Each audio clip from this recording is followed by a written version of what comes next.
Sáng cho cụ lờ mò tụi mình có mong ước kịp lên con trào chạy xót to một tròn đó có nan thao mù ý xót to cụ lờ mò đờ cụ chế tứ chỉ rong ni tụ cú tụ có ý sự luôn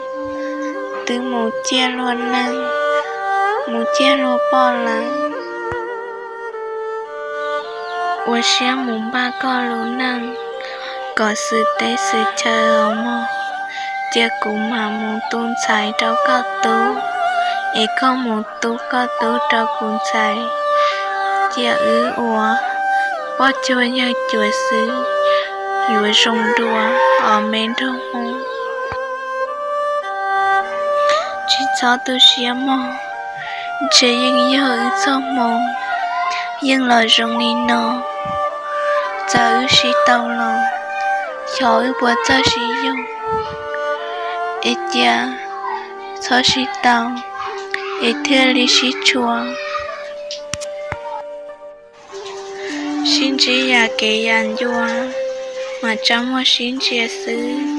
chỉ là trong xe chỉ rất tăng là tụi mình có mong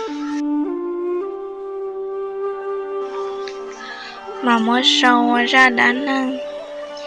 trong địa tế nông thiết báo tiền